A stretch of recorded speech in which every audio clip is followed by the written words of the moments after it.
Hi friends எல்லாருக்கும் வணக்கம். நம்ம எதை பற்றி பார்க்க போகிறோம்னா த கிரேட்டஸ்ட் மார்டல் எம்பருங்கிற மாங்காவோட சாப்டர் 1 தான் பார்க்க போகிறோம். சாப்டரோட ஆரம்பத்திலே டிங்கிலிங்கிற ஒரு சிட்டியில் இருக்கக்கூடிய டிராகன் ரைஸ்ங்கிற ஒரு அகாடமியை தான் காட்டுறாங்க. இங்கே படிக்கக்கூடிய ஒரு ஸ்டூடெண்ட் வந்துட்டு அந்த அகாடமிலேருந்து தப்பிச்சு போகிறதுக்காக அந்த அகாடமியோட சோத்துக்கிட்ட வந்து சுற்றி முற்றியும் யாராவது இருக்காங்களான்னு பார்த்துட்டு அந்த செவரேதி குதிக்கிறான். அவன் தான் நம்ம கதையோட ஹீரோ. அவன் அப்படியே செவரேதி குதிச்சதுக்கப்புறம் அவன் பின்னாடி ஒரு சத்தம் கேட்குது. என்னடா மறுபடியும் நீங்கள் வந்துட்டியான்னு சொல்லி ஏடான்னு பார்த்தா அங்கே ஒரு பொண்ணு தான் நின்றுக்கிட்டு இருக்கா. அவளோட பேர் ஜின்னு.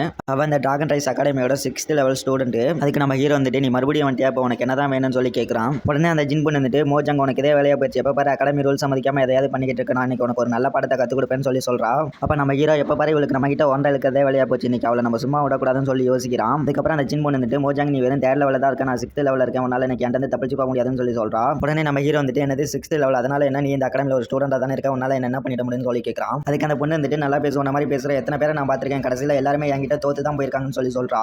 உடனே நம்ம ஹீரோ நான் இன்னைக்கு வெளியே போக தான் போறேன், உன்னால முடிஞ்சா ஏதாவது பண்ணி என்ன தடுத்து பாருன்னு சொல்லி சொல்றான். அதை கேட்டு கண்டான அந்த பொண்ணு வந்துட்டு அவளோட சாட்டை எடுத்து உன்னால இன்னைக்கு என்கிட்ட தப்பிக்க முடியாதுன்னு சொல்லிட்டு நம்ம ஹீரோ அட்டாக் பண்றா. நம்ம ஹீரோ அதுல இருந்து தப்பிச்சுட்டு அங்கிருந்து ஓட ஆரம்பிக்கிறான். அந்த பொண்ணு விடாம துரத்திட்டு வந்துட்டு இருக்கா. நம்ம ஹீரோ அப்படி அங்கிருந்து தப்பிச்சு போறப்ப எங்க அம்மா சொன்னது உண்மைதான், அழகா இருக்க பொண்ணுங்க எல்லாருமே ஆபத்தானவங்க தான், அவங்க கிட்ட இருந்து தள்ளியே இருக்கணும்னு சொல்லிட்டு ஓடுறதோட இந்த எபிசோடு முடிஞ்சது ஃப்ரெண்ட்ஸ்.